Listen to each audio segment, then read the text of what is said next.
Coucou les amis, j'espère que vous allez bien. Je vous fais cette petite vidéo aujourd'hui pour vous parler d'un sujet dont on entend beaucoup parler, c'est le fameux taux vibratoire. Et il y a souvent véhiculé cette croyance qu'il faut avoir un taux vibratoire haut, qu'il faut remonter son taux vibratoire, qu'il faut vibrer haut.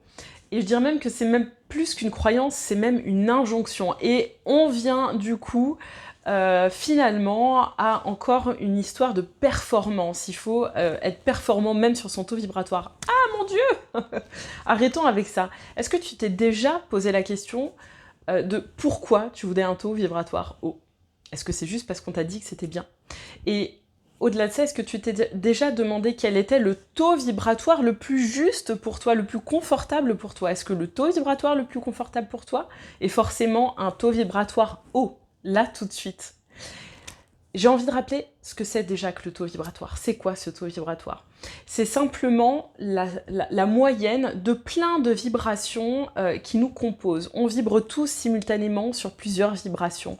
Nos organes vibrent à des fréquences différentes, nos méridiens vibrent à des fréquences différentes, nos chakras, nos corps subtils, nos pensées vibrent sur des fréquences différentes les unes des autres, et nos croyances, c'est pareil, nos émotions aussi. Et en fait, l'addition et la moyenne de toutes ces fréquences-là sur lesquelles nous vibrons simultanément, en physique quantique, on parle de superposition des états. Donc toutes ces fréquences sur lesquelles on vibre simultanément vont créer une moyenne. Alors effectivement, il y a des endroits où on vibre bas, d'autres endroits où on vibre haut, et tout ça, ça fait la moyenne et ça fait notre fréquence globale, notre fameux taux vibratoire. Ce taux vibratoire, il va définir quelque part notre réalité. En tout cas, il va définir le genre de choses qu'on va créer. Je dis bien créer, parce que je fais partie de ceux qui pensent qu'on est créateur. Je pense pas qu'on attire des choses, je pense pas qu'on soit des aimants à choses, je pense qu'on est des créateurs de choses. Donc notre taux vibratoire global, notre fréquence globale, notre vibration va définir le genre d'événement qu'on va créer, le genre de rencontre qu'on va faire, le genre d'opportunité qu'on va créer. Donc il est intéressant de se pencher sur notre taux vibratoire pour voir s'il est en adéquation avec ce qu'on a envie de vivre, bien évidemment. Mais dans cette idée-là, il faut faire attention à ne pas tomber, encore une fois, dans la performance, dans l'exigence et dans la recherche de ce qu'il y a de plus haut et de plus lumineux. Pourquoi? Parce que je vous parle tout le temps des fameuses polarités.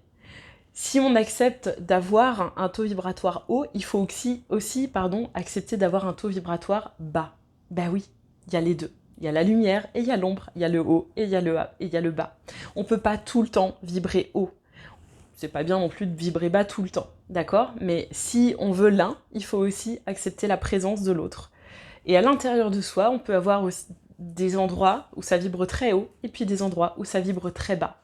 Alors la vraie question, c'est pas de vouloir vibrer le plus haut possible, c'est juste est-ce que mon taux vibratoire est en adéquation avec ce que j'ai envie de vivre, avec ce que j'ai envie de créer. Et quel est le taux vibratoire le plus juste pour moi? Quel est le taux vibratoire optimal pour moi aujourd'hui, à cet instant? Puisque notre taux vibratoire, il bouge tout le temps, en fonction de comment on est, de ce qu'on vit, de ce qu'on traverse, des émotions dominantes aujourd'hui qui ne seront pas les mêmes émotions dominantes que demain, de nos croyances, de nos pensées. Tout ça, ça vient alimenter notre taux vibratoire. Et notre taux vibratoire vient aussi, à l'inverse, alimenter nos pensées, nos croyances, nos émotions et tout ça. Donc, c'est important d'avoir tous ces questionnements et de ne pas tomber encore une fois dans ce piège de performance et dans ce piège aussi de refus d'une certaine réalité.